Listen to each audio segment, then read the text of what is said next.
তো বন্ধুরা, আশা করি তোমরা সবাই একদম বিন্দাস আছো, ফাটাফাটি আছো। তো বন্ধুরা, আজকে যে আমাদের আলোচ্য বিষয় সেটি হচ্ছে তোমাদের ওয়েস্ট বেঙ্গল বোর্ডের ক্লাস 12-এর পলিটিক্যাল সায়েন্স বা রাষ্ট্রবিজ্ঞানের প্রথম যে অধ্যায়টা আমাদের, সেটা নিয়ে আমরা আলোচনা করবো। তার মধ্যে একটা ছোট্ট একটা পয়েন্ট, প্রথম যে চ্যাপ্টারটা রয়েছে সেটা হচ্ছে আন্তর্জাতিক সম্পর্ক, সেই বিষয়ে আলোচনা করা আছে, সেটা তার বিবর্তন নিয়ে আলোচনা আছে এবং কয়েকটি মৌলিক ধারণা নিয়ে আলোচনা করা আছে, তাই তো।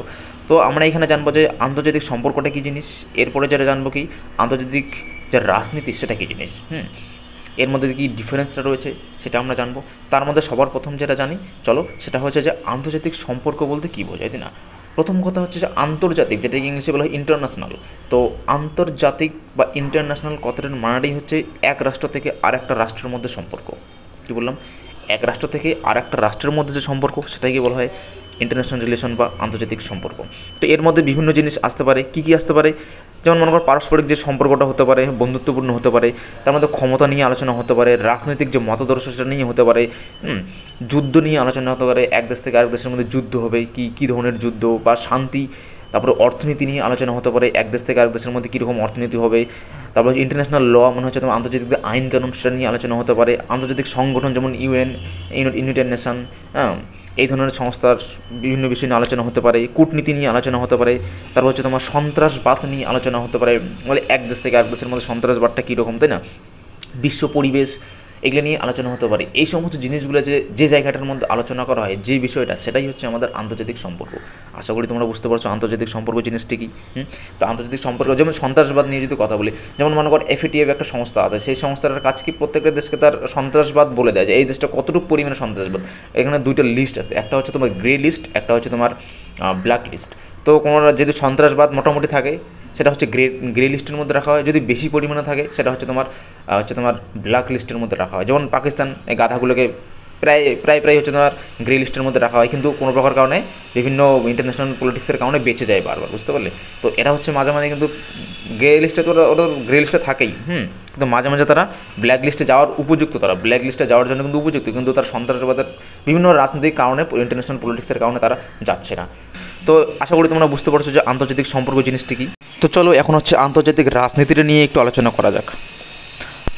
দেখো, আন্তর্জাতিক সম্পর্কের আন্ডারেই কিন্তু আন্তর্জাতিক রাজনীতিটা পড়ে। এই কারণেই কিন্তু আন্তর্জাতিক রাজনীতিটা হচ্ছে আন্তর্জাতিক সম্পর্কের একটা পার্ট বলা হয়, একটা অংশ মনে করা হয়, বুঝতে পারলে। তো আন্তর্জাতিক রাজনীতি কি? এটি এমন একটি বিষয় যেখানে হচ্ছে তোমার বিভিন্ন যে রাষ্ট্র আছে তার মধ্যে কেবল রাজনৈতিক বিষয়টি নিয়েই আলোচনা করা হবে, বুঝতে পারলে। তো রাজনৈতিক বিষয়টার মধ্যে কী কী আছে?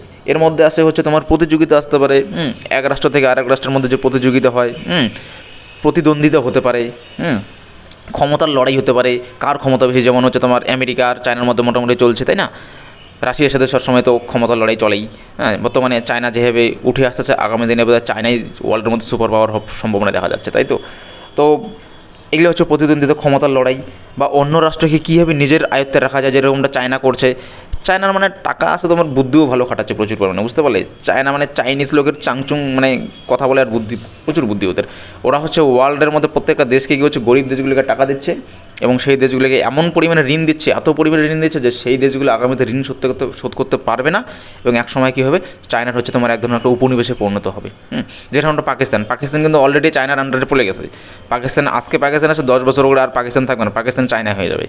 আর পাকিস্তান তো বুঝতেছে না, এগুলো ব্রেন শটকে আর কী বোঝাবে, ওরা শুধু মানে আতঙ্কবাদী করতে জানে। তো এদের তো আন্তর্জাতিক রাজনীতির মধ্যে কী কী আছে তোমরা বুঝতে পারলে।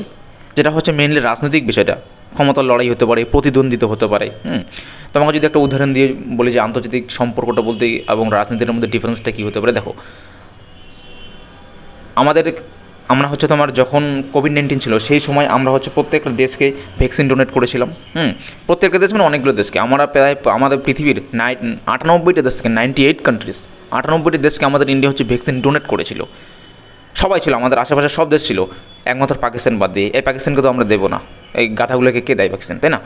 প্রত্যেকটা দেশকে, মানে আমাদের আশেপাশে যা ছিল, নেপাল বল, ভুটান বল, বাংলাদেশ বল, মায়ানমার বল, শ্রীলঙ্কা বল, আফগানিস্তান বল, সবাইকে আমরা হচ্ছে তোমার ভ্যাকসিন ডোনেট করেছিলাম, এক্সেপ্ট পাকিস্তানকে বাদ দিয়ে। তো এখন যদি বলি, এই যে আমরা ভ্যাকসিন ডোনেট করলাম, এটা কিন্তু আমাদের আন্তর্জাতিক রাজনীতির কারণে কোনো, এটা যে সম্পর্ক এটা হিউম্যানিটেরিয়ান এইড, এটাকে হচ্ছে তো মানবিকতার খাতিরে আমরা সহযোগিতা করেছিলাম অন্য দেশকে, বুঝতে পার। তো মানবিকতার খাতিরে করেছি, তাহলে এটা কিন্তু একটা আন্তর্জাতিক সম্পর্কের মধ্যে পড়ে, এটা রাজনীতির মধ্যে পড়ে না। এরপরে যদি বলি, দেখো, বাংলাদেশকে যদি কখনো চায়না অ্যাটাক করে, তো বলো তো বাংলাদেশ কার কাছে সাহায্য যাবে? ইন্ডিয়াকে। আবার ইন্ডিয়া কি বাংলাদেশকে সাহায্য করবে? হ্যাঁ, অবশ্যই ইন্ডিয়া বাংলাদেশকে সাহায্য করবে। ইন্ডিয়ার সাথে বাংলাদেশের ভালো রিলেশন আছে। তোমরা যদি বলো না না বাংলাদেশের কিছু আছে, কিছু লোক আছে তারা সবসময় ইন্ডিয়ার বিরোধিতা করে, ইন্ডিয়ার বিরোধিতা করে, দেখো বাংলাদেশের কিছু তো আছে যারা ডিফেক্টেড, জন্মগত ডিফেক্টেড ওরা, ঠিক আছে? এরা জন্মগত ডিফেক্ট না, ইতিহাস জানে না, কোনো কিছু জানে, খুবই মানে ইন্ডিয়ার বিরোধিতা করে। তো এই দুই একটা ডিফেক্টেড লোকের জন্য যে আমরা ইন্টারন্যাশনাল আমার যে রিলেশন আছে বাংলাদেশের সাথে সেটা তো নষ্ট করতে পারি না। আমরা বাংলাদেশকে খুব ভালোবাসি, বাংলাদেশ যেহেতু আমাদের বাচ্চার মতো, তাই না? তো এই কারণে বাংলাদেশকে আমরা সবাই সবসময় বাঁচানোর চেষ্টা করবো। যেহেতু বাংলাদেশ আমাদের বর্ডারিং কান্ট্রি, চায়না এখানে এসে গেলে কি আমাদেরও অসুবিধা হবে, আমাদেরকে অ্যাটাক করতে পারে যখন তখন। তো এই কারণে বাংলাদেশকে প্রোটেক্ট করা আমাদের কাজ। যেহেতু এখানে এক দেশ আরেক দেশকে আক্রমণ করছে, অর্থাৎ কি ক্ষমতার লড়াই হচ্ছে, তার মানে সেটা হচ্ছে আন্তর্জাতিক একটা রাজনীতির আন্ডারে পড়লো। তো আশা করি তোমরা বুঝতে পারছো আন্তর্জাতিক রাজনীতি কী এবং আন্তর্জাতিক সম্পর্কটার মধ্যে ডিফারেন্সটা কী। দেখো, আন্তর্জাতিক রাজনীতি এবং সম্পর্কের মধ্যে এখনকার দিনে ডিফারেন্সিয়েট করাটা মোটামুটি ভালোই কঠিন, কারণ প্রত্যেকটা আন্তর্জাতিক সম্পর্কের মধ্যে আবার সেখানে রাজনীতি লুকিয়ে আছে। যেমন আমরা যেমন প্রত্যেকটা দেশকে ভ্যাকসিন আমরা দিয়েছিলাম, হিউম্যানিটেরিয়ান এড, এটা তো মানবিকতার খাতিরে দিয়েছিলাম, কিন্তু আমাদের একটা লক্ষ্য ছিল হয়তো ভিতরে ভিতরে কী ধরনের, যে সমস্ত দেশকে আমরা ভ্যাকসিন দিচ্ছি সেই সমস্ত দেশ আমাদের ইন্ডিয়ার বিরুদ্ধে হয়তো কোনোদিন কথা বলবে না। যখন আমরা পাকিস্তানের পাক অকুপাইড কাশ্মীর নিয়ে কথা বলবো, সেই কাশ্মীরের মধ্যে হচ্ছে তখন ইউএনের মধ্যে উঠবে, তখন সেই দেশগুলো যদি আমাদের সহযোগিতা করে, সেই দেশগুলো যদি আমাদের হয়ে ভোট করে, এটাও কিন্তু একটা রাজনীতি হলো কিন্তু, ঠিক আছে? হয়তো আমরা সহযোগিতা করেছিলাম হিউম্যানিটেরিয়ান হিসেবে, মানবিকতার খাতিরে, সেটা সম্পর্ক ছিল, কিন্তু ভিতরে ভিতরে আমাদের যে উদ্দেশ্যটার মধ্যে কিন্তু কিছুটা রাজনীতিও লুকিয়ে আছে, যে যদি কোনোদিন সেই সমস্ত দেশগুলো আমাদের হয়ে ভোট করে, যদি চায়নার সাথে কোনোদিন লড়াই লেগে যায় বা কোনো একটা বিষয় নিয়ে ডিসপিউট হয়ে যায়, আকসাই চীন নিয়ে, সেটার মধ্যেও যাতে তারা আমাদের হয়ে কি ভোট করে, তাহলে কিন্তু এটা আন্তর্জাতিক রাজনীতির মধ্যে পড়লো। দেখতে পেলে তো আন্তর্জাতিক রাজনীতি এবং আন্তর্জাতিক সম্পর্কের মধ্যে ডিফারেন্সিয়েট করাটা এখনকার দিনে মোটামুটি কঠিন হয়ে গেছে। প্রত্যেকটা আন্তর্জাতিক সম্পর্কের মধ্যে কিছুটা রাজনীতি লুকিয়ে আছে ভিতরে ভিতরে। তো আশা করি আমি তোমাদের বোঝাতে পারলাম। তো thank you for watching this video.